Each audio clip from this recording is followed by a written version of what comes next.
Hola, hola mis buenos amigos y compañeros de lectura de la Biblia. Vamos ahora con Romanos capítulo número 7 y yo espero que tú tengas un grupito donde puedas ser muy preguntón acerca de la Biblia y estar preguntando y viendo cómo en medio de tantas respuestas y tanta riqueza en otros hermanos de tu congregación, puedas tú avanzar en la vida cristiana. En esta ocasión, capítulo número 7, vamos a ver una analogía con el matrimonio del asunto que estamos viendo de cómo un cristiano puede liberarse del pecado, que el pecado no se enseñoree en nuestras vidas.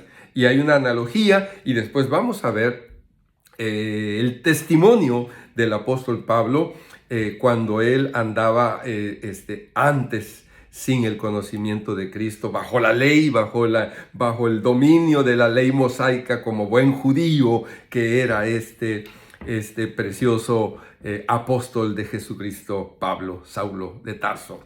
Romanos capítulo número 7. ¿Acaso ignoráis, hermanos, pues hablo con los que conocen la ley, que la ley se enseñorea del hombre entre tanto que éste vive? La ley se enseñorea. ¿Cómo está eso? Enseguida. Porque la mujer casada está sujeta por la ley al marido mientras éste vive. Pero si el marido muere, ella queda libre de la ley del marido. O sea, como se dice en una boda, hasta que la muerte los separe, ¿verdad? Y son votos que uno hace, que uno debe de comprometerse con todo su corazón a cumplirlo. Así que si en vida del marido se uniere a otro varón, será llamada adúltera. Pero si su marido muriere, es libre de esa ley, de tal manera que si se uniere a otro marido, no será adúltera. Si así muere, pues entonces ya, y se une a otro marido, pues ya no será llamada adúltera, ¿verdad? Creo que está entendible esta analogía que está haciendo el apóstol. Así también vosotros, hermanos míos, habéis muerto a la ley mediante el cuerpo de Cristo, ¿verdad? ¿Quién murió? ¿La ley? No. Dice, hermanos, ustedes han muerto a la ley, o sea, nosotros, mediante el cuerpo de Cristo para que se pertenezcas a otro, del que resucitó de los muertos a fin de que llevemos fruto para Dios. Entonces, si hacemos bien las cosas, ¿verdad? Y morimos a la ley y nos casamos con otro, con Jesucristo, entonces va a haber un fruto precioso para Dios. ¿Un fruto de qué? De santificación, ¿verdad? Bien, porque mientras estábamos en la carne, viviendo bajo los apetitos de la carne, las pasiones pecaminosas que eran por la ley obraban en nuestros miembros, llevando fruto para muerte. El pecado lleva a la muerte. Pero ahora estamos libres de la ley por haber muerto. Ya desde antes el apóstol dijo, ¿o no sabéis que estáis muertos? Y aquí nuevamente vuelve con lo mismo en el capítulo 6, aún desde el capítulo 5, 6 y ahora el 7. Pero ahora estamos libres de la ley por haber muerto para aquella en que estábamos sujetos, de modo que sirvamos bajo el régimen nuevo del Espíritu y no bajo el régimen viejo de la letra. Es decir, hay un nuevo régimen legal en Cristo Jesús, que es diferente al régimen viejo de la ley mosaica. Y eso es tan cierto que en esta carta al final hay una serie de mandamientos que tenemos. O sea, un cristiano no vive sin ley. Y en otras porciones de la palabra se habla de nuevas leyes, como Cristo mismo dijo, un nuevo mandamiento os doy. ¿Por qué? Porque en Cristo hay algo nuevo.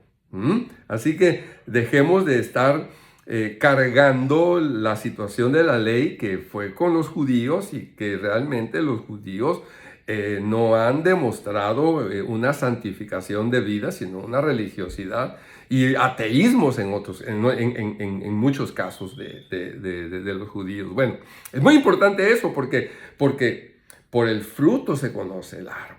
Entonces, si tú y yo creemos que estamos en la verdad, Por el fruto se conoce el árbol, si estamos o no estamos en la verdad. Así de simple y sencillo. ¿Qué diremos pues? ¿La ley entonces es pecado?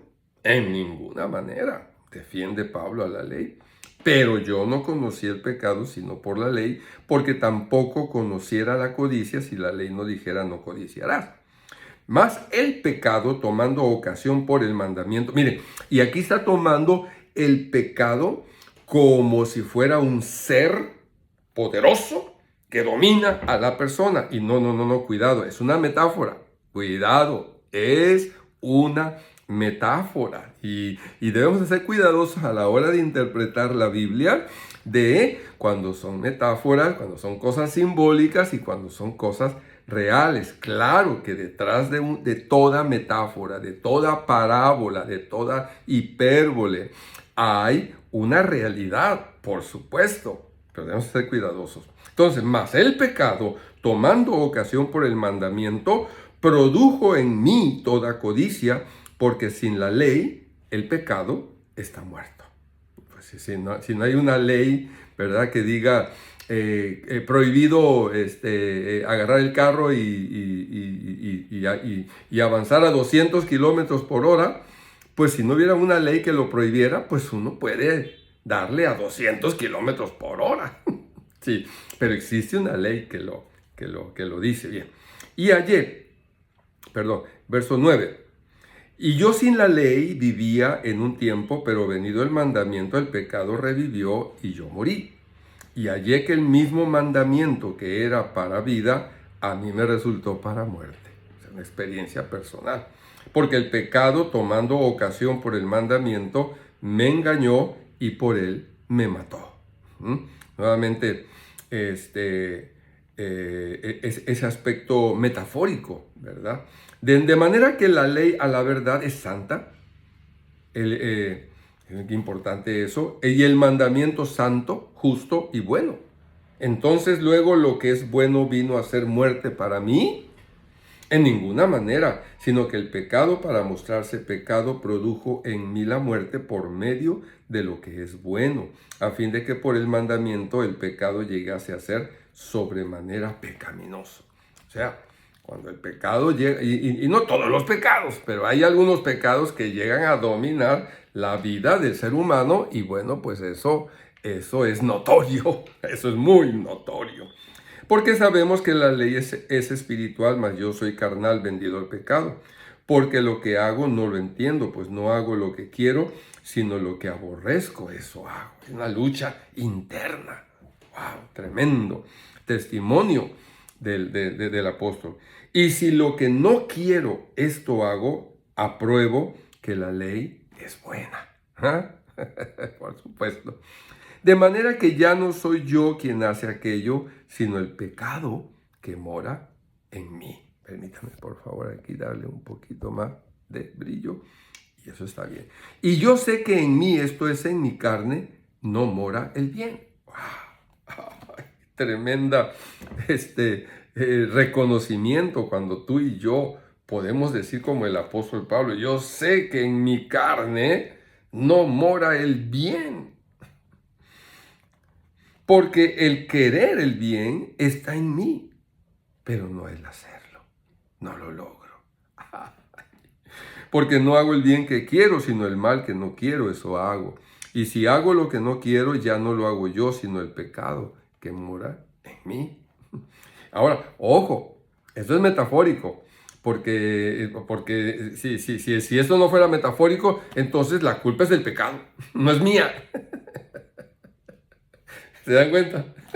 Bueno, así que queriendo yo hacer el bien, hallo esta ley, que el mal está en mí. Porque según el hombre interior, me deleito en la ley de Dios, pero veo otra ley en mis miembros que se rebela contra la ley de mi mente y que me lleva prisionero a la ley del pecado que está en mis miembros. Miserable de mí, ¿quién me librará de este cuerpo de muerte? Gracias doy a Dios por Jesucristo, Señor nuestro. Así que yo mismo con la mente sirvo a la ley de Dios, mas con la carne a la ley del pecado.